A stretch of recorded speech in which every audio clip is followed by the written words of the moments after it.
প্রত্যেক বছরের মতো এবছরেও গাছ ভর্তি আম ধরেছে। দেখতেই পাচ্ছ, কদিন আগে হাওয়া বাতাসে বেশ কয়েকটা আম পড়েও গিয়েছিল। তো ওই আমগুলো কেটে কেটে আজকে কিন্তু এইরকমভাবে হলুদ নুন মাখিয়ে রোদে একটুখানি শুকোতে দিয়েছি, কারণ এগুলো দিয়ে রাতে আচার তৈরি করে নেব। তো যাই হোক, ওদিকে একটুখানি উলটপালট করে আমগুলোকে রেখে এসেছি। আর তারপরে এই যে আমার ঘরের যে গাছগুলো রয়েছে সেগুলোতে একটুখানি জল দিয়ে দিচ্ছি। সো হ্যালো বন্ধুরা, গুড আফটারনুন। কেমন আছো তোমরা সবাই? আশা করছি তোমরা সকলেই বেশ ভালো আর সুস্থ রয়েছো। আর ঈশ্বরের কৃপায় তোমাদের ভালোবাসায় আমিও কিন্তু বেশ ভালো আছি। আজ হলো মঙ্গলবার, আর এখন ঘড়ি কাটার সময় হচ্ছে বিকেল ওই 4টে মতো। তো আজকে ব্লগটা এখন থেকেই তোমাদেরকে সঙ্গে করে নিয়ে শুরু করলাম। আশা করছি প্রতিদিনের মতন আজকের ভিডিওটিও তোমাদের বেশ ভালো লাগবে। চলো তাহলে দেখতে থাকো। দুপুরে খাওয়া দাওয়া সেরে নিয়ে আমরা যে যার মতো একটুখানি ঘুমিয়েছিলাম। এখন ওই বিকেল 4:30 মতো বাজছে। তো ঘুম থেকে সকলেই উঠে পড়েছি, আর উঠে নিয়ে যে যার মতো কাজেও লেগে পড়েছি। আজকে বিকেলে কাজগুলো ভাইয়ের ঘর থেকেই করতে শুরু করলাম, কারণ এখন ভাই যেহেতু নেই, তো সেই ফাঁকে ঘরটা গুছিয়ে নিই। সকালে এই ঘরটাতে একদমই আসতে পারিনি। আর এই যে দুদিন আগে ওয়েদার যতটা সুন্দর ছিল তার থেকেও বেশি যেন খারাপ হয়ে গেছে আজকে সকাল থেকে। প্রচণ্ড পরিমাণে গরম, আর যখনই গরম বেশি পড়ে তখন এই ঘরটাতে দিনের বেলা একদমই আসতে পারি না। চেষ্টা করি বিকেলেই সম্পূর্ণ কাজগুলো সেরে নিতে। তো এই যে এখন চলে এসেছি। এই ঘরে এসে প্রথমে টেবিলের জিনিসপত্রগুলোকে নামিয়ে ভালো করে পরিষ্কার করে ঝেড়ে নিয়ে আবার ওই জিনিসগুলোকে কিন্তু গুছিয়ে রেখেছি। সেই সাথে বিছানার চাদরটাকেও টান টান করে ঝেড়ে নিয়ে দেখো খুব সুন্দরভাবে কিন্তু পেতে দিলাম। আর সেই সাথে এই যে দেখলাম এই ঘরে কয়েকটা জামা কাপড় অগোছালো রয়েছে, তো সেইগুলোকে এখন সুন্দর করে ভাঁজ করে নিচ্ছি। সেই সাথে আলনাটাও দেখলাম একটুখানি ফাঁকা হয়ে রয়েছে, তো সেই জায়গাতে একটা শার্ট রেখে দেব, তাতে কিন্তু আলনাটা দেখতেও অনেকটা ভালো লাগবে। তো এই যে দেখতে দেখতে সব কটা শার্ট প্যান্ট কিন্তু আমার গোছানো হয়ে গেছে। তো এবারে চেয়ারে এই কটা শার্ট প্যান্ট রেখে দিলাম। বিকেল 4:30 বাজলেও একদম দুপুরের মতো কড়া রোদ হয়ে রয়েছে, জানো তো। সন্ধে যদিও 6টা নাগাদ লাগে, তবুও যেন সন্ধ্যের আগে পর্যন্ত এইরকম রোদের তাপটা থেকেই যায়। তাই বাইরে না একদমই কাজ করতে ইচ্ছে করে না। তা বলে যে ঘরের ভেতরে শান্তি, তাও কিন্তু না।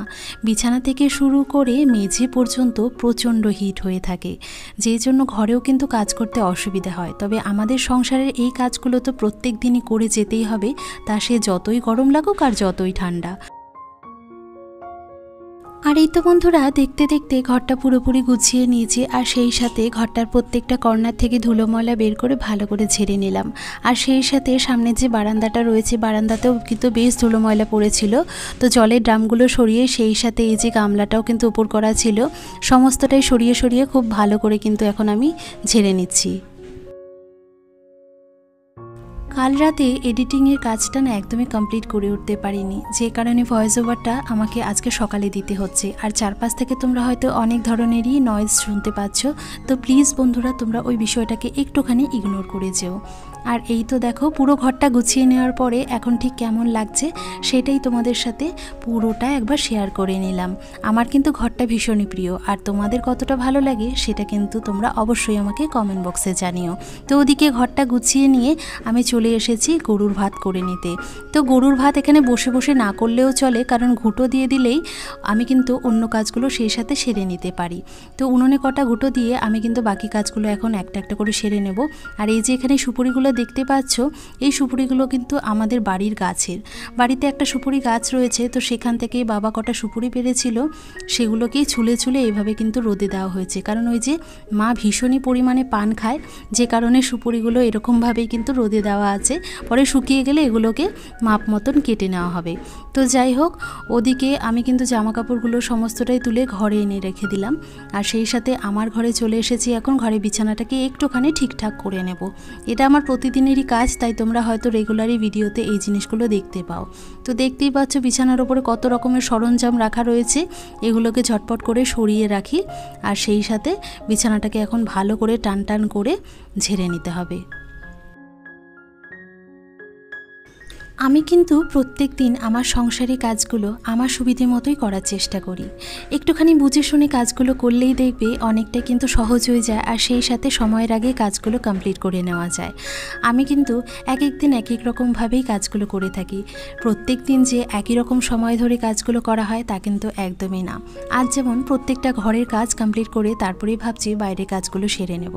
এখনও কিছুটা বাইরের কাজ রয়েছে, যেমন বাইরের উঠোন ঝেড়ে নেওয়া, সেই সাথে দুপুরে এঁঠো বাসনগুলো টিউবওয়েলে রাখাই রয়েছে, তো ওইগুলোও মাজা হয়নি।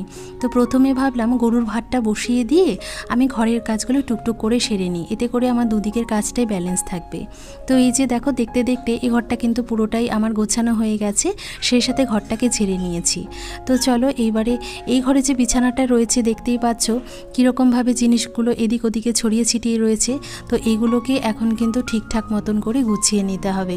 দুপুরবেলা ওই যে শোয়া হয়েছিল সেই জন্যই বালিশগুলো এদিক ওদিকে ছিল। তো এগুলোকে যদি সন্ধ্যের আগে ঠিকঠাক না করি না, ঘরটা না একদমই দেখতে ভালো লাগে না। আর বিছানা কিন্তু একটা ঘরের মেন পার্ট বলতে পারো। তো সেই ক্ষেত্রে বিছানাটা যদি এইরকম অগোছালো থাকে ঘরটা কি করে ভালো লাগবে, তাই না? তো দেখো বালিশগুলোকে কিন্তু আমি জায়গা মতো গুছিয়ে রেখে দিয়ে টান টান করে এখন সুন্দরভাবে বিছানাটাকে ঝেড়ে পরিষ্কার করে নিলাম। আর সেই সাথে কাপড়গুলোকে আমি একটা সাইডে রেখে দিচ্ছি। তো এখন যে কটা কাপড় আমি তুলে নিয়ে এসেছিলাম সেইগুলোকেই ঝটপট করে চলো গুছিয়ে ফেলি। এতক্ষণ পর্যন্ত যে সকল বন্ধুরা আমার ভিডিওটি ধৈর্য সহকারে দেখেছো, আমি ধরে নিতেই পারি যে ভিডিওটি তোমাদের ভালো লেগেছে। আর যদি ভিডিওটি ভালো লেগে থাকে তাহলে প্লিজ ভিডিওটিতে একটি লাইক আর একটি সুন্দর কমেন্ট করে জানাতে পারো। সেই সাথে নতুন কোনো বন্ধু যদি প্রথমবার আমার চ্যানেলে ভিজিট করে থাকো বা প্রথমবার আমার ভিডিও দেখে থাকো, তোমরা চাইলে আমার চ্যানেলটি সাবস্ক্রাইব করে আমার এই ছোট্ট পরিবারের সদস্য হয়ে আমার পাশে থেকে যেতে পারো। আর যে সকল বন্ধুরা অলরেডি এই কাজটি করে রেখেছো সেই সকল বন্ধুদের জানাই অনেক অনেক ধন্যবাদ আমার পাশে থাকার জন্য আর এইভাবে আমাকে এগিয়ে নিয়ে যাওয়ার জন্য। আর এই তো বন্ধুরা, তোমাদের সাথে কথা বলতে বলতে সবকটা কাপড় কিন্তু এরই মধ্যে আমি গুছিয়ে নিয়েছি। তো কাপড়গুলো নিয়ে চলে এসেছি আলনার এই পাশটাতে। আলনাতেও কিন্তু খুব সুন্দরভাবে কাপড়গুলোকে একটার পর একটা গুছিয়ে রেখে দিলাম। তো তিনটে ঘরই মোটামুটি আমার গোছানো হয়ে গেছে। ঘরে কিন্তু এখন আর কোনো রকম কাজ নেই। এবারে চলে এসেছি বাইরের কাজগুলো সেরে ফেলতে। তো দেখতেই পাচ্ছ বাইরে কিন্তু এখনও প্রচণ্ড পরিমাণে রোদ রয়েছে, অনেকটাই কষ্ট হচ্ছে বাইরে কাজগুলো করতে। তবে এই কাজগুলো না করলেও তো চলবে না, তো সেই জন্য দেখো কাজগুলো কিন্তু করে ফেলতে হবে। তো এ পাশের উঠোনটা আমি ছেড়ে নিয়েছি। আর দেখো অসহ্য গরমে মাটিগুলো কেমন করে ফেটে গিয়েছে জানো তো। দুদিন পর পর উঠোনটা লেপলেও না এরকম হয়েই যাচ্ছে। গরমটা সহ্য করতে আমরাই পারছি না, মাটিগুলোর অবস্থাতে এরকমটা হবেই, তাই না?